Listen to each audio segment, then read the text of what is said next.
Praise the lord. ખ્રિસ્તમાં વાલા ભાઈઓ તથા બહેનો, જુલાઈ 22મી તારીખ મગદલાના સંત મરિયમનો તહેવાર ઉજવીએ છીએ. શાસ્ત્રપાઠ સાંભળીએ. તમારા બાઇબલ લઈ લો.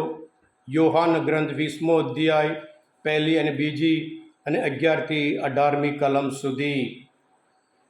અઠવાડિયાને પહેલે દિવસે વહેલી સવારમાં હજુ અંધારું હતું ત્યાં જ મગદલાની મરિયમ કબર આગળ આવીને જુએ છે તો કબર ઉપરથી પથ્થર હટાવી લીધો હતો.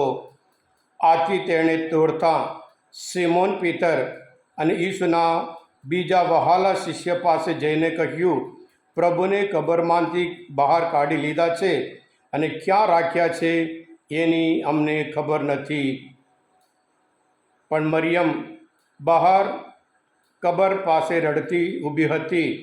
રડતા રડતા તેણે કબરમાં નીચા નમીને જોયું તે ઈસુનું શબ જ્યાં મૂકેલું હતું ત્યાં સફેદ વસ્ત્રધારી બે દેવદૂતોને બેઠેલા હતા, એક ઓશિકે અને બીજો પાંગથે. તેમણે તેને પૂછ્યું, ભાઈ તું કેમ રડે છે?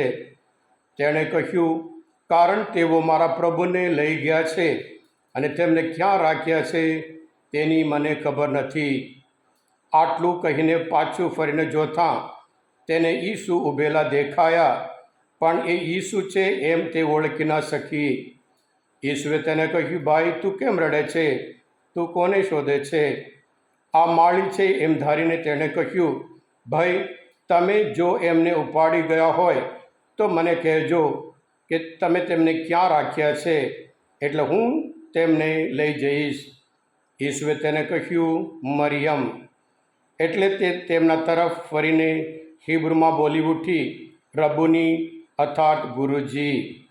ઈસુએ તેને કહ્યું, મને વળગીશ નહીં. હજુ હું પિતા પાસે ઉપર ચાલ્યો ગયો નથી, પણ મારા ભાઈઓને જઈને કહેજે કે મારા પિતા અને તમારા પિતા, મારા ઈશ્વર અને તમારા ઈશ્વર પાસે ઉપર જઈ રહ્યો છું. મગદલાની મરિયમે આવીને શિષ્યોને જાણ કરી કે મને પ્રભુના દર્શન થયા છે અને તેમણે મને આમ આમ કહેલું છે. આ પ્રભુની વાણી છે, તે આપનો આધાર છે.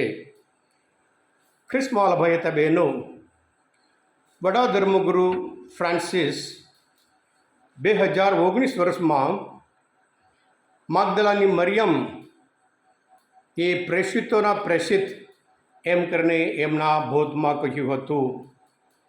સજીવન પહેલાં પ્રભુ ઈસુનું દર્શન પ્રથમ એમને મળ્યું હતું અને સાથે સાથે એક પરિપત્ર પણ બહાર પાડ્યા. એમાં ઈસુ જીવે છે, જેવી રીતે મરિયમે સાક્ષી આપી મને પ્રભુના દર્શન છે, દયા છે, એના આધારે વડા ધર્મગુરુ પરિપત્ર બહાર પાડ્યા, ઈસુ જીવે છે. ખ્રિસ્તમાં ભાઈ હતા બહેનો, આ દુનિયામાં લોકો મોટાભાગે પોતાના લાભ માટે ઈશ્વર પાસે આવતા હોય છે. લાભ મળ્યા પછી તેઓ ભૂલી જાય. 10 કોડિયાઓ આવ્યા, માંથી એક જ જણ પ્રભુ પાસે પ્રભુનો આભાર માનવા માટે પાછો આવ્યો.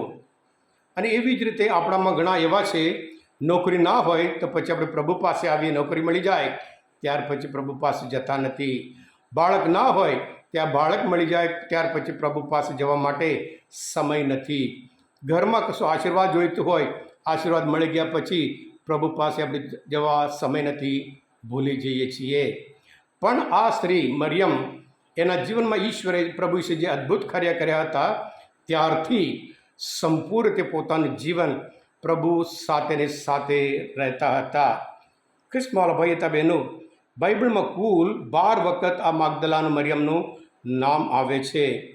મગદલાના મરિયમ એ પ્રભુ ઈસુ પર એટલો બધો પ્રેમ રાખતા હતા કે ભલે સ્ત્રી છે છતાં પુરુષ પણ ના જઈ શકે એવા અંધારામાં એ પહેલાં કબર આગળ દોડ્યા.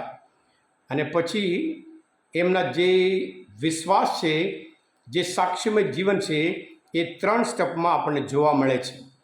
અંધારું હતું એટલે ઈસુને એ ઓળખી નહીં શક્યા.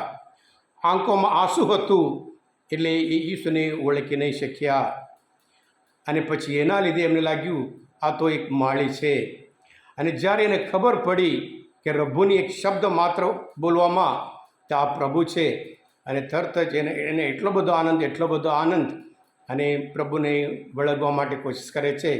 પ્રભુ કહે છે, તું મારા ભાઈને જઈને કહેજે કે હું જીવું છું.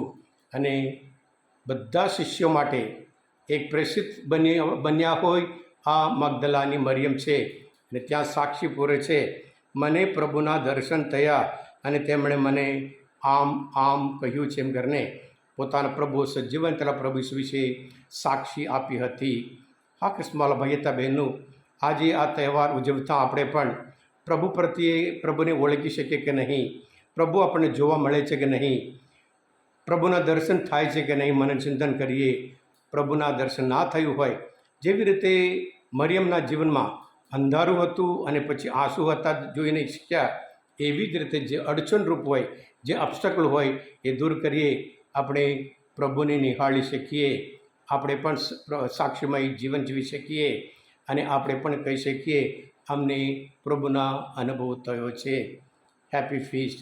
હા કૃષ્ણવાલા ભાઈ હતા બહેનો, આ મનનચિંતન શાસ્ત્રપાઠ સમજવા માટે, પ્રભુ ઈશ્વર સાથે ઓળખવા માટે મદદરૂપ થયા હોય, દિવ્ય દયાનો સંદેશ તમે પોતે સબસ્ક્રાઈબ કરજો અને બીજા માટે પણ ફોરવર્ડ કરજો, જેથી કરી તેઓ પણ પ્રભુની સારી રીતે ઓળખે અને તેઓ પણ સાક્ષીમય જીવન જીવે. પ્રભુ ઈસુ, હું તમારામાં વિશ્વાસ રાખું છું. તમે બધા આશીર્વાદિત છો, તમે બધા અભિષિક્ત છો. બોલો દિવ્ય દયાનો જય.